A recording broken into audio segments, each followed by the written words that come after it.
not only doing this one little short subject, but it got us involved where I did all of Fantasia, and before I knew it, I ended up spending $400 and some odd thousand getting music with Stokowski.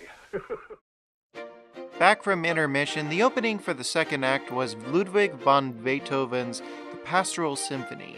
Walt originally wanted to use Gabriel Piern's Cydalise and the Satyr, but felt the music needed to be bigger to capture the epic scale, which is why he instead went with Beethoven. Needless to say, this short in particular had several studio notes due to the anatomy of characters. This was followed by one of the most popular subjects from the animation department, Dance of the Hours by Amilcare Ponchielli.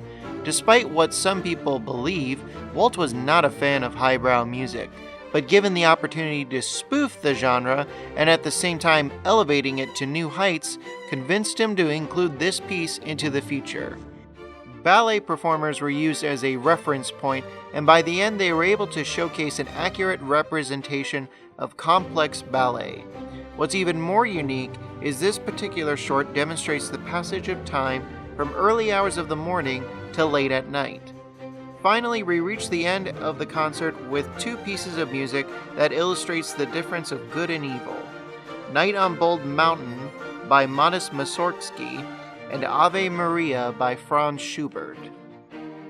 Walt felt it was important that the penultimate composition should have the audience feel uncomfortable to the point of being terrified, while the final shot of the movie represents hope.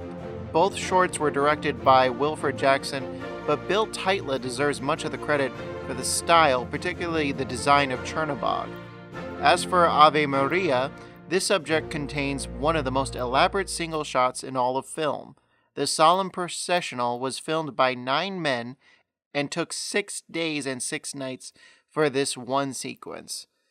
Originally, the final shot of the movie was going to feature an appearance by the Madonna, but Walt went for a subtle approach with the sun.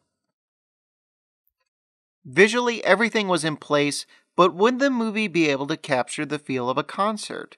Walt and Stokowski wanted the sound to be extraordinary, so they had an engineer by the name of Bill Garrity develop a system using several microphones and audio channels to give the audience a surround sound feel, like an actual concert.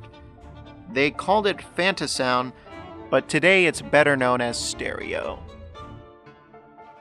Now, since no other film had been released in stereo, theaters had to physically install speakers to capture the sound.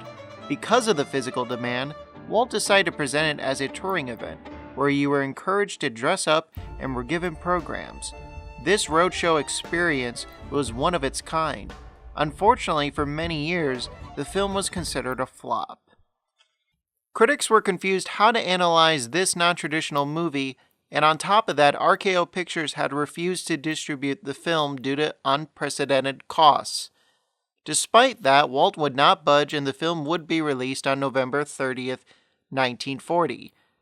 Ironically, the film was released at the same theater where Steamboat Willie made its debut, the Colony Theater in New York City. Despite the negative press, Walt and Stokowski were both awarded honorary Oscars for their work on the film.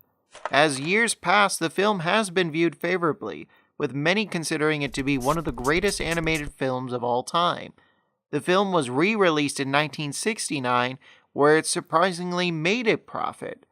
The one regret, though, Walt had for many years was that he envisioned Fantasia as an annual event where it could theoretically never end. And although that plan never came to fruition, a sequel was made on December 17, 1999, titled Fantasia 2000. It may not have been the case initially, but Walt's gamble once again paid off.